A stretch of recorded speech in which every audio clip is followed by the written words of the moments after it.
Now imagine 10% of that employment disappears. Not over a decade, over 2 budget cycles. What happens? Office buildings in some markets anchored by federal tenants start to leak, not catastrophically, but steadily. Renewal rates drop, TI requests increase, downtime between leases stretch from 6 months to 12. And here's the problem. Private sector tenants can't absorb that velocity. Because they're not expanding, they're consolidating. Multifamily feels it differently. Federal employees tend to rent near installations, near offices, near bases, and if those jobs relocate or vanish, apartments lose their demand anchor. So not immediately, but over 18 months, occupancy softens, concessions creep in. Retail feels it fast because retail follows spending, and spending follows paychecks.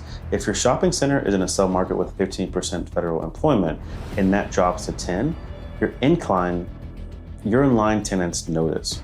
Foot traffic thins, sales per square foot compress, and when the leases come up for renewal, the negotiations get harder. Here's what most people miss about policy.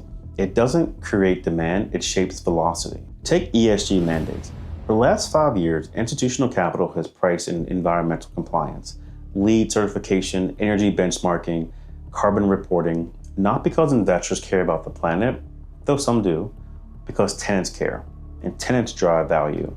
Now, if the federal ESG mandates relax, if enforcement softens, does that value disappear? Not immediately, because corporate tenants still want green buildings. Tech companies, law firms, healthcare systems, they're not waiting for Washington to tell them what to lease. But here's the shift. If compliance becomes voluntary, uncertified buildings become competitive again. The premium for LEED shrinks, the gap between Class A and Class B narrows, and suddenly, that repositioning project you underwrote at a 4 cap, it's a 4.5 cap. And here's the paradox. Regulation creates scarcity. Scarcity creates value. Remove the regulation and you remove the moat. I'm not saying regulation is good or bad. I'm saying it's structural.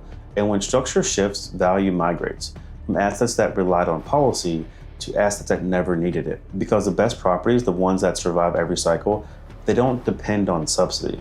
They don't depend on tax breaks or mandates or federal tenants. They depend on location, operations, and fundamentals. And when policy changes, those are the only things left standing.